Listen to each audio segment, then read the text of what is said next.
شعراء کے لیے بہت زیادہ احادیث ہیں کہ جس کے اندر ہے کہ جس نے ایک بھی شعر کہا ہو یا ایک بیت بھی کہا ہو تو اس پہ جنت واجب ہے۔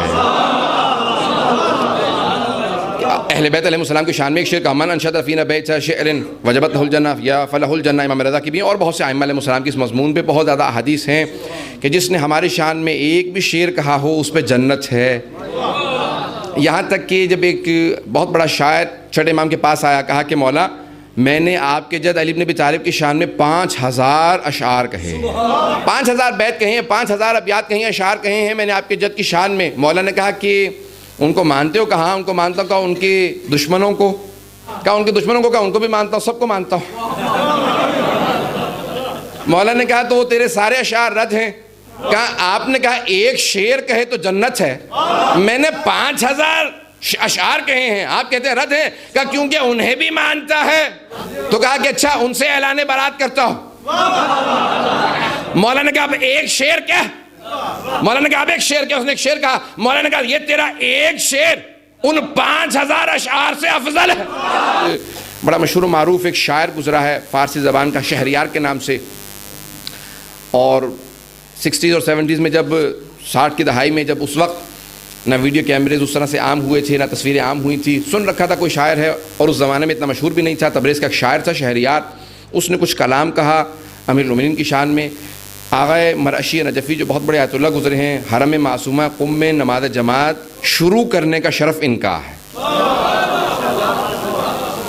خود ہی کہتے ہیں میں ہر روز صبح فجر کی نماز کے لیے جایا کرتا تھا حرم میں، جب ایک دن نماز پڑھ رہا تھا اس نیت سے کہ پروردگارہ یہاں نماز جماعت کسی طرح سے شروع ہو جائے، تو دیکھا کہ جب جماعت ختم کی تو ایک آدمی پیچھے کھڑا تھا، کہ کیا کر رہے تھے؟ کہ آپ کے پیچھے نماز پڑھ رہا تھا۔ فوراً 2 رکعت نماز شکرانہ پڑھی کہ پروردگارہ تیرا شکر ہے تو نے یہ شرف بخشا کہ حرم میں نماز جماعت شروع ہو گئی ہے۔ اور وہیں سے پھر آخر یہ عالم تھا کہ صحن میں جگہ نہیں ہوتی تھی، مغرب عشاء کے لیے لوگ دھکے دیا کرتے تھے، ہمیں اجازت دو ہم مرعشی کے پیچھے جماعت پڑھ لیں۔ 1990 میں انتقال ہوا تو خود ہی کہتے ہیں میں نے خواب دیکھا، اپنے خادم سے پوچھا، کتاب میں لکھا ہے، میں نے خود ان کی کتاب میں پڑھا ہے کرامات مرعشیہ کے اندر، اپنے خادم سے پوچھا کہ کوئی شہریار نامی شاعر بھی ہے؟ اس نے کہا ہاں آغا کوئی تبریز میں ایک شاعر ہے، کوئی خاص مشہور بھی نہیں ہے، کہ اگر کبھی قوم زیارت کے لیے آئے تو اسے بلانا۔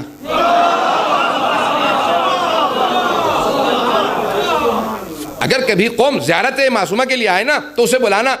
ایک دن شہریار کو پتہ چلا کہ زیارت کے لیے آئے، آغا مرعشی نے ملنے کی خواہش کی ہے، فوراً دوڑتا ہوا در پہ پہنچا۔ وہ دن کوئی میلاد کا دن تھا، آغا استقبال پہ بیٹھے تھے، بیٹھے ہوئے تھے، مجمع آ رہا تھا، اچانک ایک آدمی کو دیکھا، فوراً کھڑے ہوئے، کہا شہریار آگے آ جاؤ۔ جیسے کہا نا شہریار آگے آ جاؤ، کہا آغا آپ سے پہلی بار مل رہا ہوں، آپ کو کیسے پتا چلا میں شہریار ہوں؟ کہا کیا تیرا یہ کلام نہیں ہے؟ انہوں نے کلام سنایا، قصیدہ سنایا فارسی زبان کے اندر، جب کہ جیسے قصیدہ سنایا، کہا یہ کلام آج تک نہ میں نے پڑھا، نہ سنایا، نہ چھپوایا، یہ آپ کو کیسے پتا؟ کہ فلاں تاریخ تھی، میں نے اپنی ڈائری میں لکھ لیا تیرا کلام اور تاریخ۔ میں نے خواب دیکھا کہ مسجد کوفہ ہے، مولا امیر المومنین خود سے مسند نشین ہے، دائیں طرف عرب شعراء ہے، بائیں طرف فارس کے شعراء، عجم شعراء ہیں۔ کہا مولا عرب شعراء کا کلام سنتے سنتے اشارہ کرتے ہیں، کہا بس میں عجم شعراء کو سننا چاہتا ہوں۔ کہا اتنے میں بیٹھے بیٹھے دیکھتا ہوں کہ تو آیا، تو نے آ کے اپنا کلام سنایا، یہ کلام تو نے سنایا، میرے مولا نے ابا اتار کے تجھے دی، کہ شہریار مجھے تیرا کلام بڑا پسند آیا۔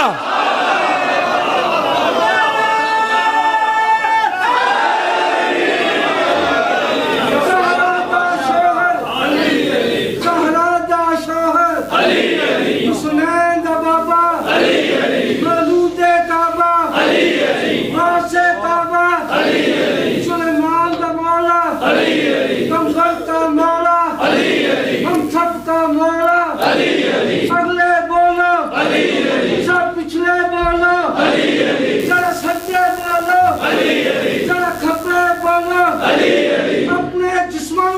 دے کے حلاویوں دا ثبوت دے کے پنجے دمے کھول کے کلیاں نوں چپ دے کے نعرہ